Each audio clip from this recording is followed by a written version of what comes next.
रेयांश एक जगह बैठ नहीं सकते, तो चले जाओ यहाँ से, तूने तो मेरे नए कुर्ते का सत्यानाश कर डाला।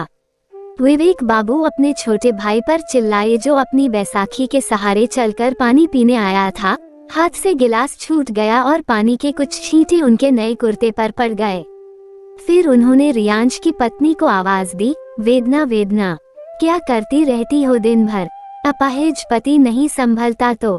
झुंझलाते हुए वे अपने कमरे में चले गए। रियांश का मायूस चेहरा देखकर वेदना का हृदय से उठा। रियांश को लेकर कमरे में आ गई और सिसकने लगी।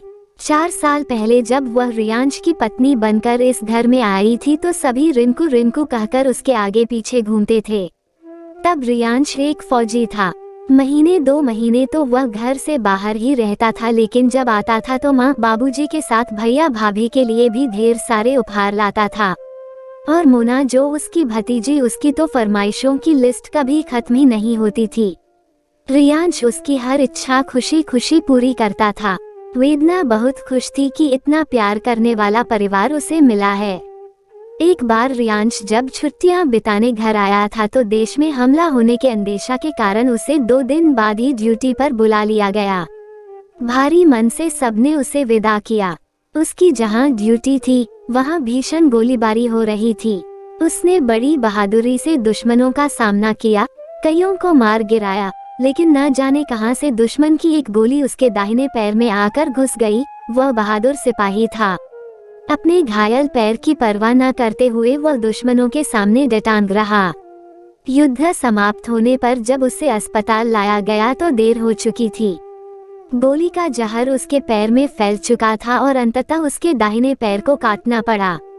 फौज से वह घर वापस आ गया। उसकी बहादुरी और देश सेवा के लिए उसे वीर चक्र से सम्मानित किया गया। तब सभी बहुत खुश थे।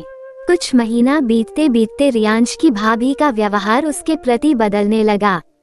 गाहे बगाहे वह रियांश पर तो अपने तीखे शब्दों के विषबाण छोड़ती ही थी, अब वो वेदना के भी हर काम में नुक्स निकालने का कोई मौका हाथ से जाने नहीं देती थी। घर में पुत्र का अपमान वृद्ध पिता से सहन नहीं हुआ और एक दिन रात में ऐसे सोए कि फिर कभी नहीं उठे।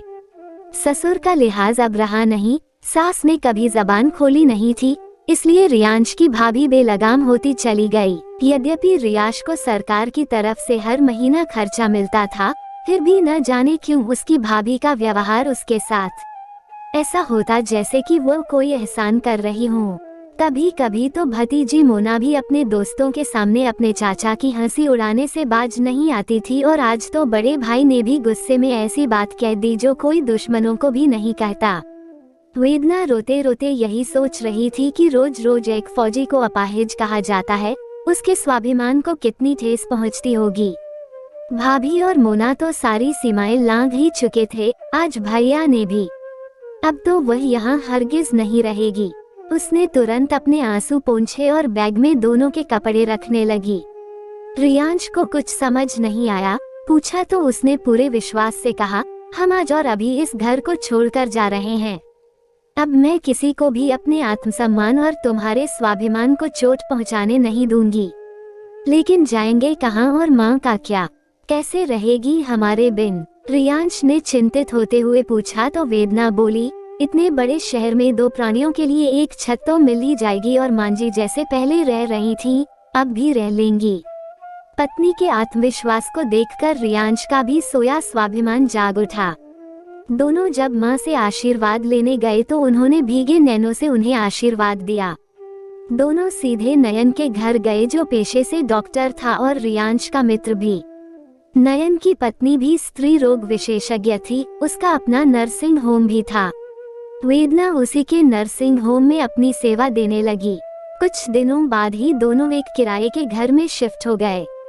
रियांश के पास ज्ञान का भंडार था। उसने उन बच्चों को घर में कोचिंग देना शुरू कर दिया जो देश की सेवा तो करना चाहते हैं लेकिन उसकी तैयारी करने में असमर्थ हैं।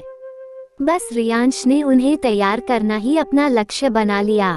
उसके जज्बे को देखकर आर्मी के एक इंस्टीट्यूट ने उसे नियुक्त कर लिया। नौकरी से जो भी समय मिलता उनमें वो गरीब और असहाय बच्चों को पढ़ाता। वेदना दिन में काम तलाशती, शाम को घर पर बच्चों को ट्यूशन पढ़ाती और रात में नर्सिंग होम के मरीजों की सेवा करती। महीनों के अथक प्रयास के बाद उसे एक स्कूल में अध्यापिका की नौकरी मिल गई। अब वो सुबह स्कूल जाती, शाम को ट्यूशन पढ़ाती और शनिवार रविवार को मरीजों की सेवा करती। अब जब उनके जीवन रूपी गाड़ी पटरी पर चलने लगी तो उन्होंने अपना परिवार बढ़ाने का सोचा। ईश्वर की कृपा हुई और एक बच्ची उसकी गोद में खेलने लगी। शुरू में तो सब कुछ मैनेज करने में उसे परेशानी हुई, लेकिन एक दूसरे का हाथ बटाने से सब आसान हो गया। रियांश अपने विद्यार्थियों को पढ़ाने में इतना डूब गया कि पिछली सभी घटनाएं उसके जहन से विस्मृत हो गई। उनकी की बेटी कोमल का पहला जन्मदिन था। वेदना ने शाम को एक छोटी सी पार्टी रखी थी। वो उसी की तैयारी कर रही थी कि तभी दरवाजे की घंटी बजी। दरवाजे पर अपनी जेठानी और मोना को देखकर वह ठिठक गई। शिष्टाचारवश उसने दोनों को अंदर बुलाया। तब मोना उसका पैर पकड़कर रोने लगी। बोली, चाची मुझे माफ कर दीजिए। मैंने चाचा को बहुत अपमानित किया, लेकिन आज उन्हीं की वजह से मैंने कॉलेज में 80% अंक प्राप्त किए हैं। उन्हीं की वजह से? क्या मतलब? वेदना ने आश्चर्य से पूछा तो जेठानी हाथ जोड़ते हुए बोली, हाँ वेदना, मुझे माफ कर दो। मैंने तुम दोनों के साथ बहुत बुरा व्यवहार किया है। मोना पढ़ाई में पिछड़ रही थी। तब तुम्हारे भैया ने रियांश से मोना को पढ़ाने को कहा। रियांश ने मोना को पढ़ाने में अपनी जान लगा दी थी। कहते हुए उनकी आंखों से अश्रुधारा बहने लगी। वेदना को खुशी हुई कि रियांश ने अपने स्वाभिमान के साथ अपने संस्कार का भी निर्वाह किया, जो उसके व्यक्तित्व पर सोने पे सुहागा था। रियांश भी अपनी मां को लेकर आ गया। फिर से पूरा परिवार एक साथ। शाम की पार्टी समाप्त होने के बाद रियांश की मां और भाभी ने उन दोनों से घर वापस चलने को कहा। वेदना जानती थी कि रिश्तों में एक बार दरार पड़ जाए तो वो फिर कभी नहीं भरते, और फिर थोड़ी दूरी रहे तो रिश्तों में प्यार भी बरकरार रहता है। उसके मनोभाव को रियांश भांप गया। बोला, माँ ऐसे ही ठीक है। तुम्हारे पास रहा तो मैं फिर से बेकार हो जाऊंगा। कहकर वह हंसने लगा, जिसमें छिपे दर्द को सभी ने महसूस किया।